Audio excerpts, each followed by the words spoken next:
Hello everyone. मैं professor Alka Mishra, principal Indira Gandhi government PG college Vaishali Nagar Bhilai. आज हम चर्चा करेंगे MA political science second semester के second paper state politics in India के फोर्थ यूनिट में से स्टेट फाइनेंस कमीशन राज्य वित्त आयोग के संबंध में।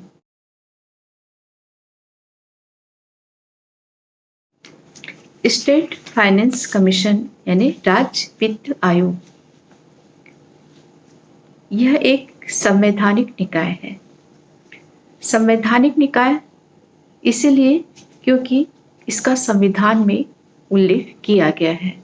हर वो संस्था जिसका संविधान में उल्लेख किया जाता है उसे संवैधानिक निकाय कहते हैं।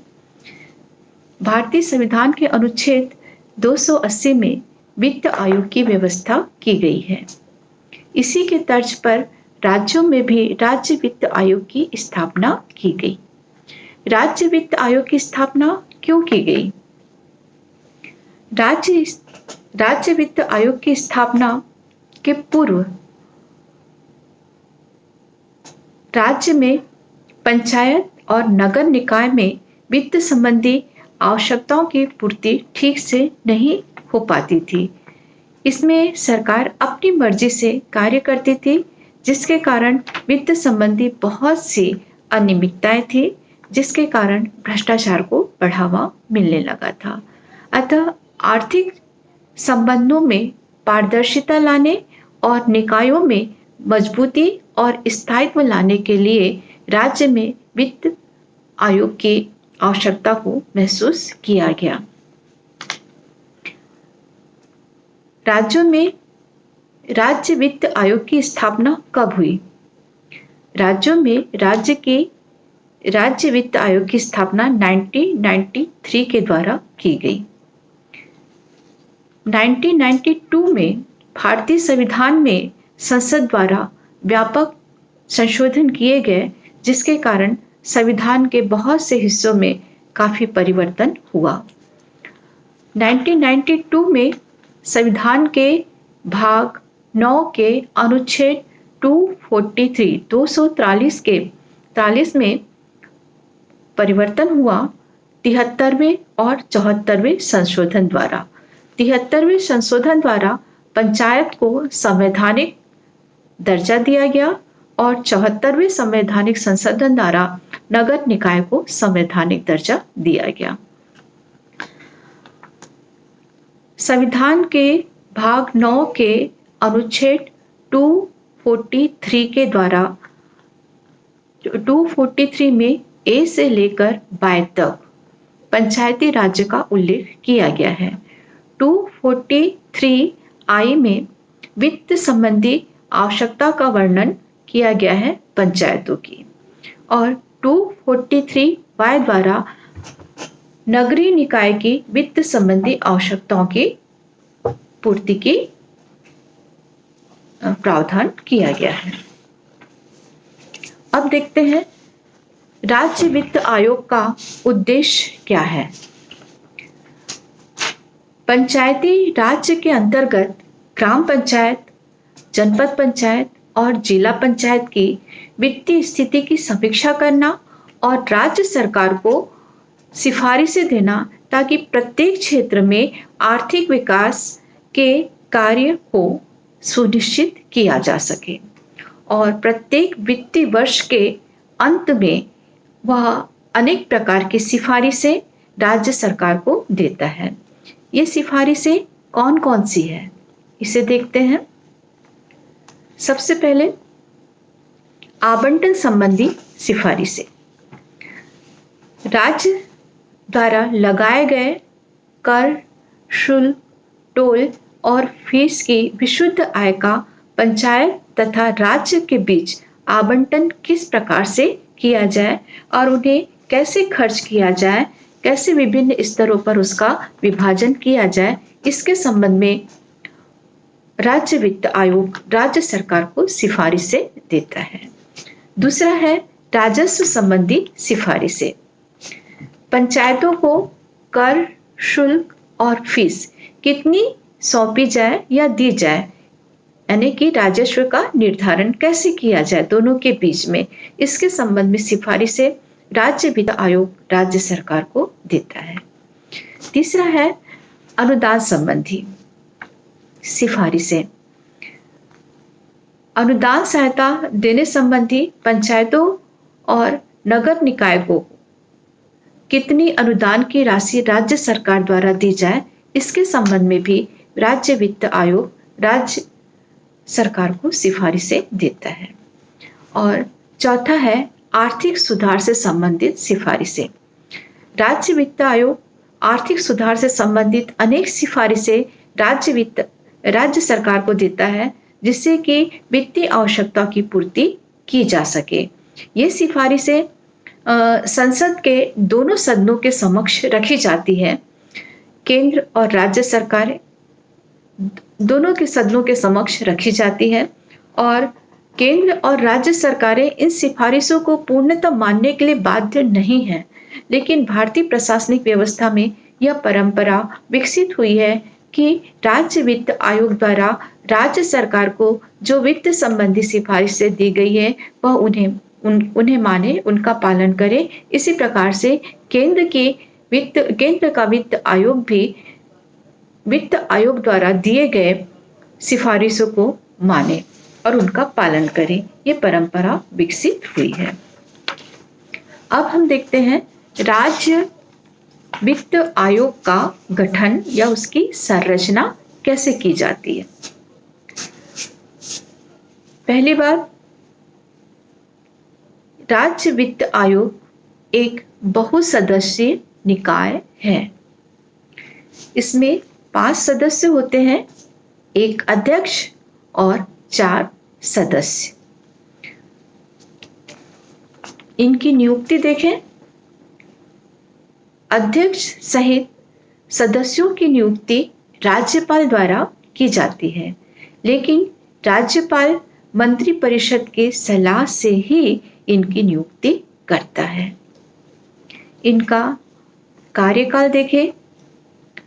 राज्य वित्त आयोग के सदस्यों का कार्यकाल 5 वर्ष का होता है और आयु 65 वर्ष तक की होती है। इनमें से जो भी पहले हो उसके अनुसार वो आयोग से उनकी समाप्ति, कार्यकाल की समाप्ति हो जाती है। लेकिन एक बात और भी है कि इनकी जो आयु है नियुक्ति के समय मैक्सिमम कितनी होनी चाहिए या मिनिमम कितनी होनी चाहिए, इसके संबंध में संविधान में कोई उल्लेख नहीं किया गया है।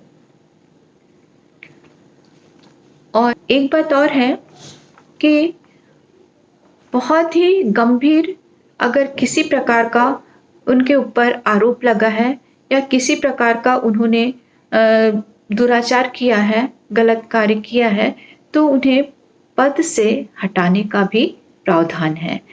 राज्यपाल मंत्रिपरिषद की सलाह से राज्य वित्त आयोग के सदस्यों को पद से हटा सकता है। अब हम की योग्यताओं को देखेंगे। राज्य वित्त आयोग के सदस्यों की योग्यता का निर्धारण विधानसभा द्वारा किया जाता है। यह व्यवस्था है कि अध्यक्ष के लिए विधि विशेषज्ञ का होना जरूरी है, उसे न्यायिक कार्यों की जानकारी होनी चाहिए या फिर वह उच्च न्यायालय का रिटायर्ड न्यायाधीश हो। और अन्य जो 4 सदस्य हैं उनके लिए उनमें से 2 सदस्यों को कम से कम न्यायिक कार्यों की जानकारी होनी चाहिए और एक सदस्य को लेखा कार्य की जानकारी होनी चाहिए और एक सदस्य जो है उसे आर्थिक जानकार होना चाहिए। इसके अतिरिक्त वित्त आयोग के सदस्य को सार्वजनिक मामलों का ज्ञान होना चाहिए, वित्तीय मामलों का प्रबंध करना वह जानता हो और स्थानीय प्रशासन को भी जानता हो और विधि का विशेषज्ञ हो। और एक पॉइंट और है कि वित्तीय मामलों का प्रबंध करना भी उसे आता हो। इस प्रकार से ये राज्य वित्त आयोग के सदस्य सहित अध्यक्ष की योग्यता होती है। यहाँ पे एक बात बताना चाहूँगी कि इसकी सदस्य संख्या और उनकी योग्यताओं के संबंध में बात को मानने के लिए विधानमंडल बाध्य नहीं है। यहाँ वह अपनी मर्जी से तय करता है कि सदस्यों की योग्यता कितनी होगी और सदस्यों की योग्यता क्या होगी और सदस्यों की संख्या कितनी होगी। संविधान में प्रावधान है कि बहुसदस्यीय होगा, एक अध्यक्ष और 4 अन्य सदस्य होंगे, लेकिन देखने में आया है कि अधिकांश राज्यों में राज्य वित्त आयोग में एक अध्यक्ष या एक सदस्य होता है, यानी 2 सदस्यीय राज्य वित्त आयोग पाया जा रहा है अधिकांश राज्यों में। अब हम देखेंगे वित्त आयोग के कार्य। राज्य वित्त आयोग के कौन कौन से कार्य हैं? तो पहला कार्य है आर्थिक स्थिति की समीक्षा करना। राज्य में स्थित विभिन्न पंचायती राज्य संस्थाओं और नगर निकायों की आर्थिक स्थिति की समीक्षा करना, ये राज्य वित्त आयोग का पहला कार्य है। राज्य वित्त आयोग का दूसरा कार्य है टोल, शुल्क, कर, फीस इनका निर्धारण करना। वित्त आयोग राज्य में पंचायती राज संस्था और नगर निकाय द्वारा लगाए जाने वाले टोल, शुल्क, कर, फीस आदि की राशि का निर्धारण करते हैं। तीसरी बात है वित्तीय स्थिति में सुधार के कार्य। राज्य वित्त आयोग नगर निकाय और राज्य पंचायतों की वित्तीय स्थिति में सुधारने के लिए भी कई कदम उठाते हैं। चौथा कार्य है राज्य की संचित निधि से राशि आवंटित। संचित निधि एक सेविंग अकाउंट होता है। जिस प्रकार परिवार में हर परिवार का अपना एक सेविंग अकाउंट होता है और जब किसी सदस्य को जरूरत पड़ती है तो वह अपने माता पिता से उस सेविंग अकाउंट से पैसे मांगता है या फिर जरूरत पड़ने पर वह अपने दोस्तों से या रिश्तेदारों से पैसे मांगता है। ये पैसे उनको कहाँ से दिए जाते हैं? मम्मी पापा कहाँ से बच्चों को पैसे देते हैं?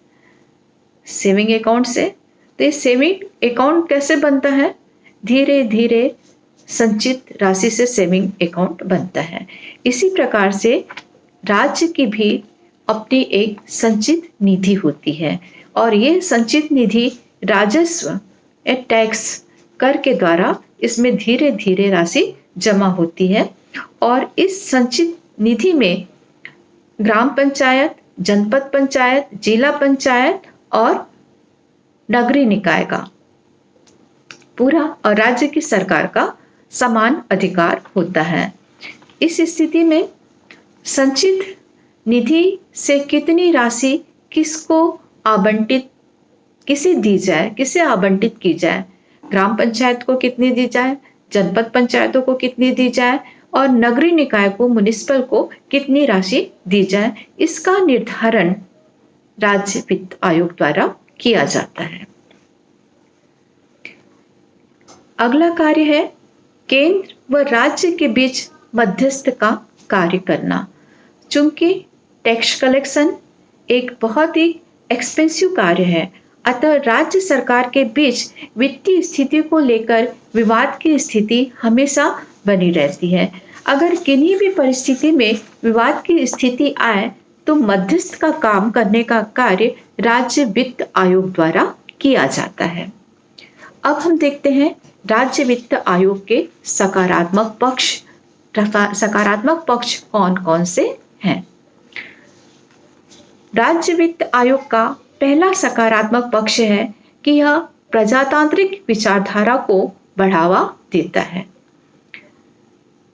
राज्य वित्त आयोग की स्थापना के पहले ग्राम पंचायत, जिला पंचायत और जनपद पंचायतें की स्थिति उतनी मजबूत नहीं थी, ये उतने सशक्त नहीं थे, इनकी आर्थिक क्षमता भी इतनी अच्छी नहीं थी। लेकिन इनके आने के बाद जैसे प्रजातांत्रिक विचारधारा है कि सत्ता का विकेंद्रीकरण होना चाहिए। राज्य वित्त आयोग के आ जाने के पश्चात से स्थानीय निकाय काफी मजबूत और सशक्त हुए हैं। आर्थिक शक्ति उन्हें मजबूत और सशक्त बना रही है। इस तरह से भारत में प्रजातांत्रिक विचारधारा का पोषण हो रहा है। दूसरा है सरकार और राज्य के बृहद बड़े विकासवादी पहलू को यह बढ़ावा देता है। तीसरी बात है स्थानीय लोगों और स्थानीय नेताओं को भी सशक्त करने का कार्य राज्य वित्त आयोग कर रहा है। और एक महत्वपूर्ण बात कि राज्य वित्त आयोग के कारण सही समय में और सही मात्रा में जो राशि मिलनी चाहिए दूरस्थ लोगों को, दूरस्थ क्षेत्र तक, यह राशि उन तक पहुंच रही है। ये इनके सकारात्मक पक्ष है। अब हम देखेंगे नकारात्मक पक्ष। इसका पहला नकारात्मक पक्ष या पहलू है स्वतंत्रता पर प्रतिबंध। राज्य वित्त आयोग राज्य सरकार की स्वायत्तता पर बहुत अधिक हस्तक्षेप करता है, बहुत अधिक आर्थिक बातों को लेकर के अतिक्रमण का कार्य करता है। इसके कारण उनकी स्वतंत्रता प्रतिबंधित हो जाती है। दूसरी बात है कि राज्य अपने वित्तीय अधिकारों पर इतना अधिक प्रतिबंध लगा दिया जाने के कारण वह कार्य करने के अनिच्छुक हो जाता है, कार्य करने की उसकी इच्छा समाप्त हो जाती है। और तीसरा नकारात्मक पहलू है राज्य सरकार द्वारा विरोध। राज्यों के पास स्वयं के खर्च के लिए पर्याप्त धन नहीं होता, जिस वजह से धनराशि को साझा करने के कारण राज्य सरकार द्वारा हमेशा विरोध किया जाता है। इसके अलावा केंद्र और राज्य के बीच भी विवाद की स्थिति हमेशा बनी रहती है, क्योंकि केंद्र सरकार मामूली धनराशि राज्य सरकार को देते हैं। फिर चौथा नकारात्मक पहलू है अभी तक इसे सच्ची भावनाओं के साथ लागू नहीं किया गया है। अभी तक राज्य वित्त आयोग को सच्ची भावनाओं के साथ मन से स्वीकार नहीं किया गया है। राज्य सरकार द्वारा इसका विरोध किया जाता है, इसीलिए इसके ये कुछ कमियां हैं। इसका ये नकारात्मक पक्ष है। आइए अब हम देखते हैं छत्तीसगढ़ राज्य में राज्य वित्त आयोग कब अस्तित्व में आया। छत्तीसगढ़ राज्य का गठन 1 नवंबर 2000 सन में हुआ था। राज्य स्थापना के बाद 3 वर्ष के अंदर यानी कि 2003 में राज्य वित्त आयोग का गठन छत्तीसगढ़ राज्य में किया गया। आइए अब देखते हैं इसके प्रथम अध्यक्ष कौन थे और अब तक कितने अध्यक्ष यहाँ पे निर्वाचित हुए हैं। राज्य वित्त आयोग के प्रथम अध्यक्ष का नाम था वीरेंद्र पांडे जी। 22 अगस्त 2003 में इनकी नियुक्ति की गई थी। राज्य वित्त आयोग के दूसरे अध्यक्ष का नाम है अजय चंद्राकर जी और 23 जुलाई 2011 में इनकी नियुक्ति की गई। राज्य के तीसरे अध्यक्ष और वर्तमान अध्यक्ष चंद्रशेखर साहू जी हैं और ये 20 जनवरी 2016 में राज्य वित्त आयोग के अध्यक्ष नियुक्त किए गए थे। आइए अब हम देखते हैं छत्तीसगढ़ राज्य में राज्य वित्त आयोग कब अस्तित्व में आया। छत्तीसगढ़ राज्य का निर्माण 1 नवंबर 2000 सन में हुआ।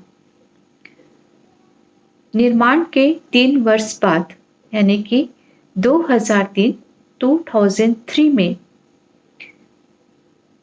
3 वर्ष के भीतर छत्तीसगढ़ राज्य में राज्य वित्त आयोग की स्थापना की गई।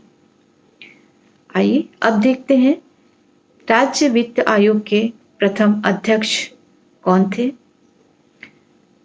छत्तीसगढ़ राज्य में राज्य वित्त आयोग के प्रथम अध्यक्ष का नाम था वीरेंद्र पांडे। इनकी नियुक्ति 22 अगस्त 2003 में की गई। छत्तीसगढ़ राज्य के दूसरे अध्यक्ष का नाम है अजय चंद्राकर। इनकी नियुक्ति 23 जुलाई 2011 में की गई। तीसरे अध्यक्ष का नाम है चंद्रशेखर साहू और इनकी नियुक्ति 20 जनवरी 2016 में की गई। वर्तमान में चंद्रशेखर साहू जी ही राज्य वित्त आयोग के अध्यक्ष हैं।